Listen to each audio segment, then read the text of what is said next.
Welcome back to the channel, and today what you can see, I was actually prepping for a video about hunting knives, and then this guy arrived in my mailbox a couple days ago, and it's a beauty.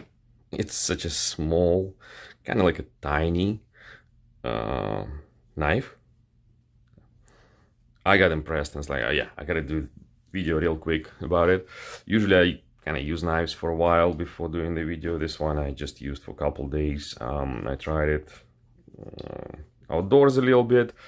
Yeah, I didn't go hunting and fishing with it, but I tried it outdoors just to chop some sticks, and then I tried it as a paring knife in the kitchen. I tried it as a steak knife to eat steak. Probably not the best choice for kitchen, but it can do it. Probably not the best choice for steak knife. I would want it to be a little bit longer, but any work which you can throw at this little knife where it doesn't require you have a very, very big blade, this thing can do somehow. All right, so if you don't know what it is, it's called CRKT BIWA. It is Smoky Mountains specific version, which comes with a different steel, different handle color, and a different leather sheath. And so that's the one. It just, I think it was announced recently, very recently, the original BIWA knife with the brown things is for sale for about a couple years, I think more than a year. It did catch my attention back then, and I was thinking actually to get it and use it as a paring knife. Looking at the pictures, I thought it's gonna be bigger, but anyway, then I finally saw this version. I decided to try it. It's not expensive knife. You can always check the price and you'll see that it's not expensive, let's put it this way, but I didn't expect it to be that small. Compare it to PM2.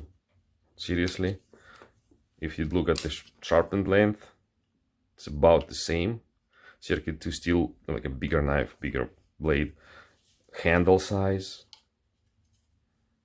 you see how little this one is. Oh my god. All right, anyway, long story short, I do like the knife. There are a few things which I want to be done differently for this knife, and maybe if CRKT or the designer of this knife would kind of catch this video, maybe there are ways to improve. So let me go through the knife a little bit more in more details, and then this feedback. So first of all, if you don't know what it is, it's again BIWA. This specific version is green G10 instead of a brown, leather sheet instead of the plastic one, and 12C something steel instead of 8CR MOV 13 from the original version. So let's go through those changes. This steel is a little bit better by all the independent reviews, but comparing to 8CR MOV, it still comes from China. I'm not sure if it comes from Sweden to China and then in China it is made into the blade, or it is some Chinese produced same steel as a Sandvik 12C. I don't know that. If you know that, let me know. So it should be a little bit better, but not too much. Look up those independent reviews. You'll see that it's just a little bit better, maybe 10% from an edge retention point of view. It is still good. Actually, I have a few European knives with this steel, but I don't use them a lot. I cannot kind of say my own opinion on this edge retention. The handles are green and instead of brown, but that brown original ones, they are like a layered G10, so you have some kind of like a pattern on original version. On this version you don't have it. It's actually highly polished G10 in my opinion. Orange liners, looks good, feels nice to the touch, but that's about it as I can tell from a feedback point of view. And then finally, this leather sheath, it's a very simple one, but makes a good impression because it's natural, and I like brown leather things a lot. That's one of the reasons why I bought it this way. There's no specific retention except just friction inside the sheath. It works quite well if you put it all the way in. It holds quite well, but if you don't kind of put it all the way in, and there's a way to do it, and it will start rattling a little bit, and then eventually it will fall out. But anyway, pretty good one from design point of view, simple and nice. And overall package, as you can see, looks, comparing to, I don't know, this is a full size hunting knife. And that's kind of like look at how it's like almost like a double with the sheath. It's crazy. Or if you compare to this knife, for example, look at this. This is like a hunting slash bushcraft knife. Look how big of the difference it is from a size point of view. You can see very similar things. You can see this hollow grind here and there. You can see full tang construction, those pins or screws and so on. But yeah, the size. Also, as you can see, there are very few specific design elements here. The jimping, the upper swedge makes a very pointy tip, and then there's a little bit of a lower jimping here. Kind of the idea is that you should feel it when your finger is moving on the handle, and you should feel it when it's kind of, don't move it any further, then you'll go over the blade. So in terms of like how you hold it, I personally, with my medium size hands, I have a free finger grip on this one. Fourth one just goes off the handle.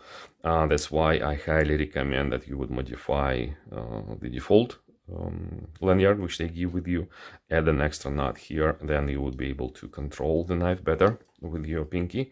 And as well as if you take this out, like you don't have a lot of perches on the knife when you to take it out, you would really have to take it like this and then switch your grip. If you have this extra knot here, you can start pulling this knife out just like this, and you already have it in your hand. That's way more convenient with this knot here.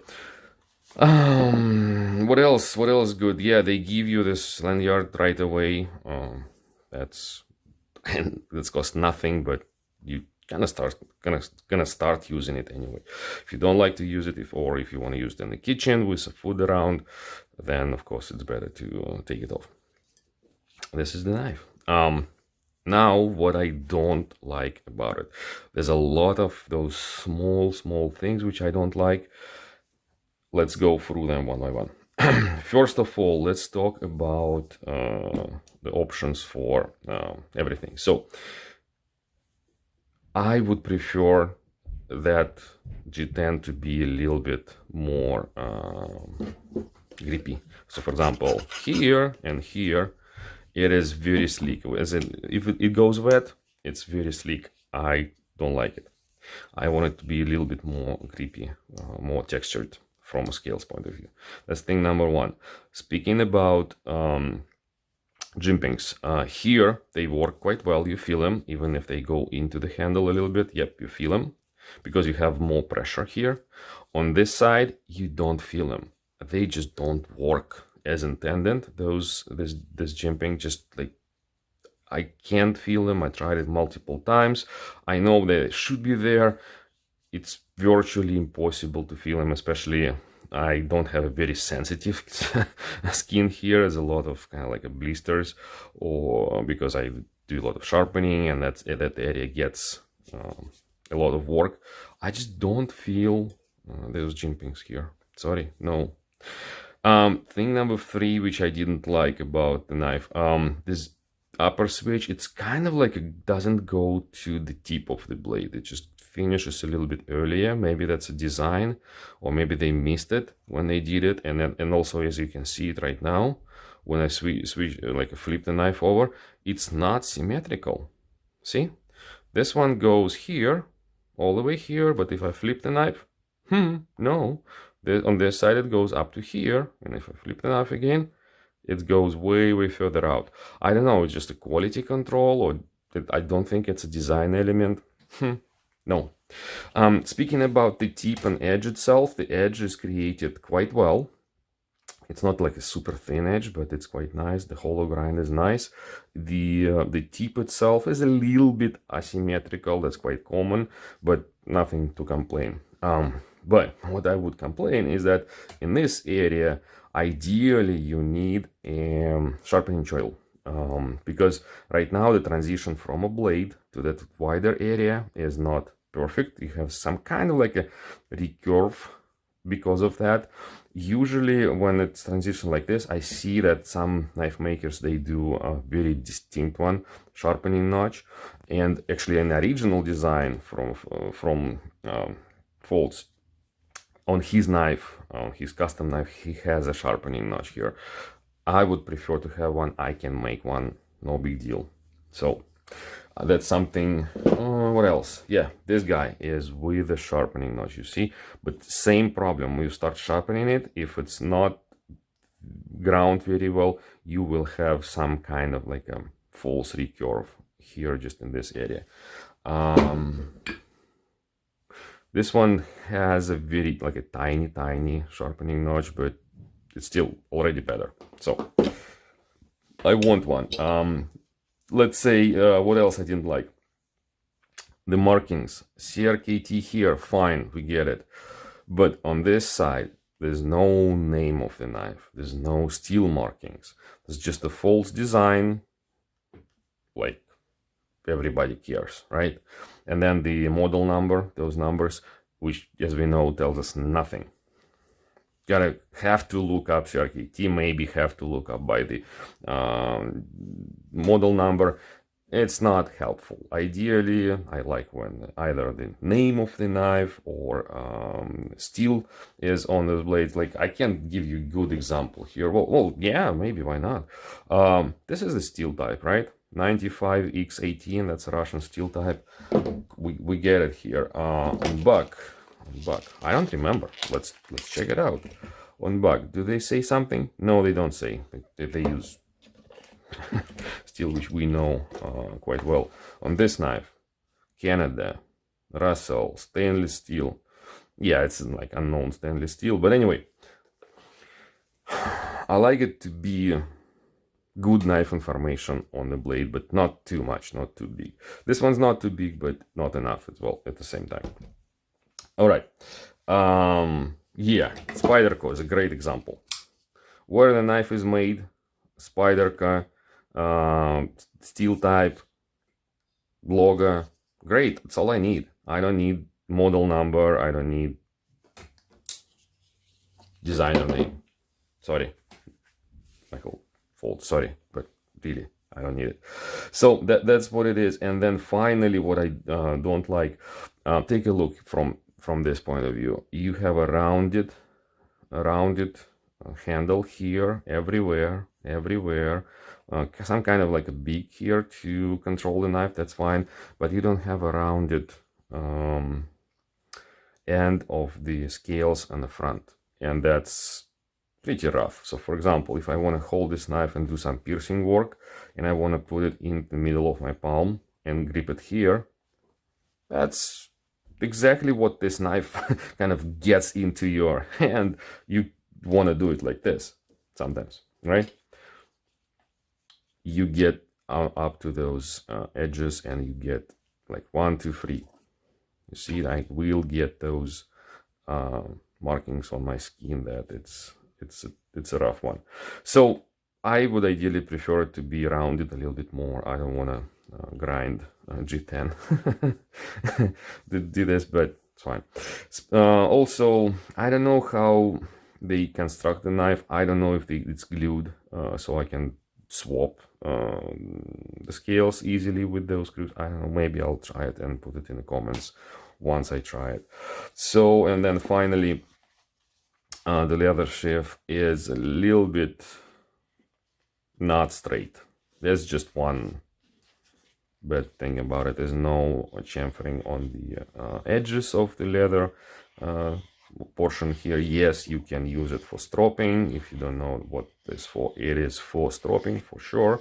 It is colored, but still you can put some compound if you want to, or just go like this and kind of restore the edge a little by little. Just to give you an idea, so for example, it's actually quite difficult to make it straight. You have to have good mesh machines to make it straight. This one's pretty straight. This one is wide and kind of like almost straight, acceptable quality, just to give you an idea. So this sheath for this knife is completely curved. So you see it goes this way and then it goes this way. It's because when they did the stitching of this material, they didn't have anything inside it. Maybe they put the holes when the leather got curved, and yeah, you can't fix it. It's already gonna be like this. Same as here, you can't fix it. It's just gonna be a little bit curved because it was stitched this way. So that's kind of like a few cents against the quality of the knife. This is always a way to improve it. Also, what I would prefer to see maybe in the future, as I know, it's a very popular knife right now. It sells quite well, and what we will see soon, we will see different options and colors, and maybe different choice of a steel for more upgraded version, or for the versions for different retailers. Maybe there will be Blade HQ version, maybe whatever, knife center version. So this is a Smoky Mountain one. Ideally, what I want to see choice. I want to see choice maybe from CRKT.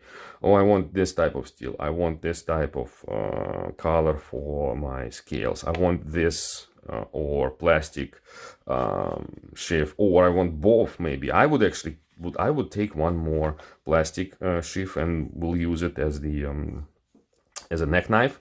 This one, of course, I can't use as a neck knife, but why not? Maybe I just choose more accessories and different scales just to swap them. Yeah, give me that choice, and I'll be happy to to order something more serious, more extended version of this knife in the future. So, for example, on CVV knives, you've seen it. It took me 3 knives to swap blade, scales, and a clip. It took me 3 knives to assemble the one which I like. Why suffer? And maybe there can be some sort of like online form where you choose everything. You choose color, whatever. Choose the blade type, choose the material and color for the handle.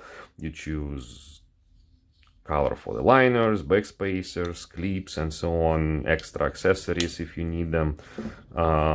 Same for this knife. If it's popular, why not give this choice to people, and why not sell more? There's extra plastic sheath would cost like nothing pretty much to add. And some people like me, I will pay extra few bucks to get extra clip for this knife.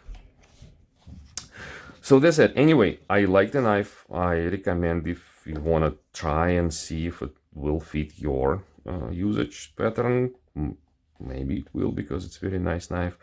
And take it to your trips, to the forest, to the wild, to the nature, and see how it works. It should work quite well. Other than that, I'm working on a video about hunting knives and some related stuff to that. Stay tuned, and I'll share this story and many more. Thank you. Bye.